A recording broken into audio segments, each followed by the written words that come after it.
The work plane is a viewport tool that Modo provides that tries to help us stay in this big perspective view as much as possible while we're doing our work. It also makes aligning new geometry to existing geometry easier. And the work plane is this light gray grid that you see running vertically through the world here. And if I rotate around in the viewport, you'll see that it automatically changes its orientation depending on our view. And you can also see a representation of the axis that the work plane is on down here in the lower left hand corner. You can see how it changes depending on how I rotate the viewport.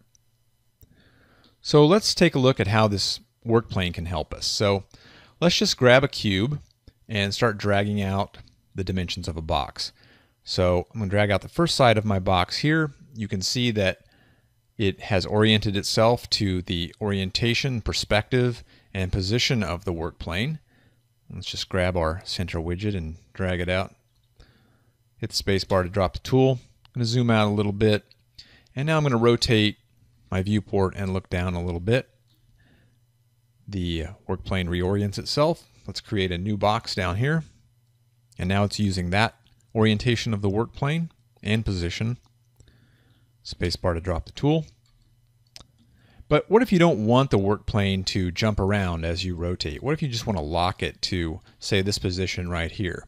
Well, the way to do that is to hit the page up key on the keyboard once, or the page down. It doesn't really matter. You hit the page down or the page up once, and it will lock to that orientation. So I'm going to hit the page up key, and now when I rotate around, you'll see that my work plane does not change its orientation. And so now I can go in, grab a cube, drag it out, spacebar to drop the tool. Okay? All right. So now a couple of things that we can do here is move our work plane up and down its axes by hitting the page up and page down keys again. So if I hit the page up key a few times, you can see that it's moving up. And if I hit the page down key, you can see that it's moving down incrementally. And I can even go down below 0, 0, 0 as well. And now we're back at 0, 0, 0. Okay, so what if we want to reset the work plane back so that it actually does start reorienting itself depending on where we're looking? Well, we can just reset the work plane by going to this work plane dropdown and hitting reset work plane.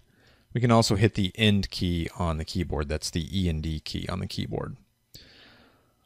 Okay, so now the real powerful part of the work plane is when it comes to aligning geometry. So let's do that. So I want to align the work plane with the top of this box right here. So I'm just going to hover my cursor over the top of it and hit the home key. And you can see that the work plane jumps up there and orients itself and aligns itself to that polygon at the top of that box. And now that we have that, we can start creating new geometry that's also aligned to the work plane, spacebar to drop the tool, and to the top of that box. So let's drag out a sphere this time.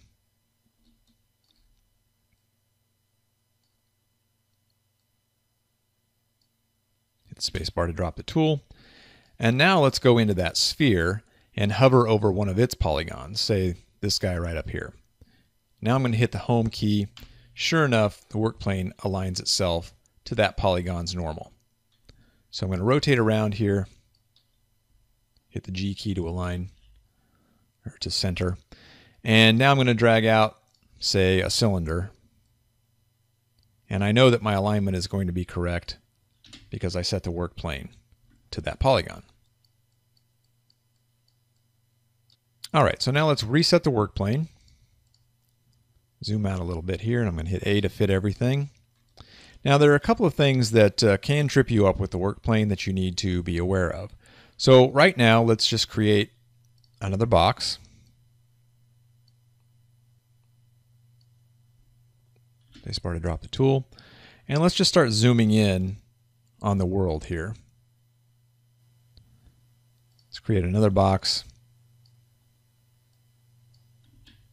Zoom in a little bit. Create another box. Spacebar to drop the tool. Now let's zoom out and see what happened here. Now remember that the bottom of our box was aligned to the work plane when it was created.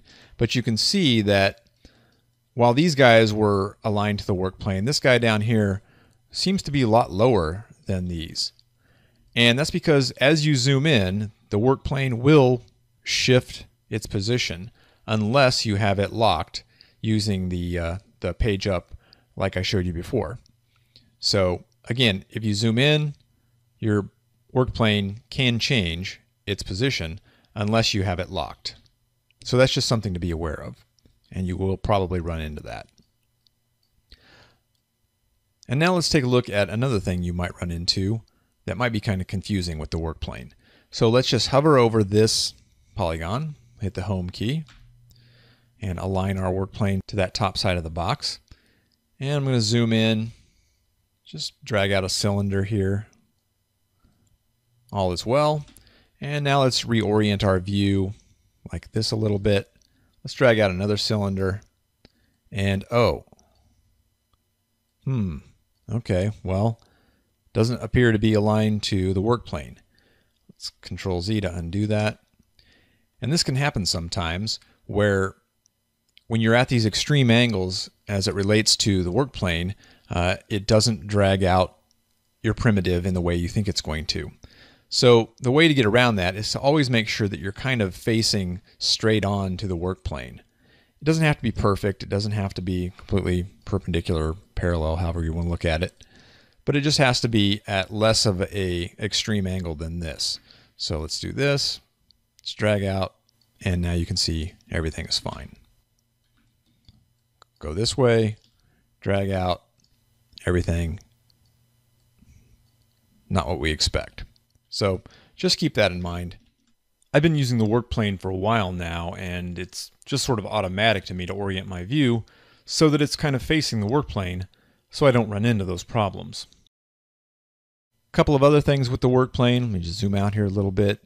You can hide it just by hitting the asterisk key on the numeric keypad. It just toggles the visibility of the work plane.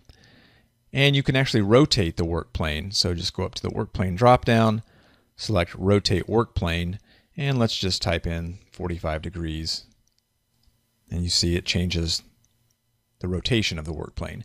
And this is kind of handy when you're doing snapping, as you can snap to the work plane, and we'll get into that when we start creating primitives a little bit later and get into the snapping tools a little bit later. One other thing about the work plane is that you can actually set it up so that it aligns to your viewport itself. So let's just rotate arbitrarily here however we want, and I'm going to hit Control and then the home key, and now it's lined up perfectly with our viewport. We rotate around, you can see it's at an odd angle. Control home, realign it, and now it's aligned to our viewport again. So that's just another tool to be aware of that you can do with the work plane. So that's a quick overview of the work plane, and you can really speed up your workflow when you understand how the work plane works and when you use it to its full potential. Next, we're going to take a look at creating primitives in Modo. And while we've already been creating some boxes and some spheres and cylinders and so forth, we're going to take a look at the tools more in depth and see how creating geometry in Modo is different than creating geometry in Max.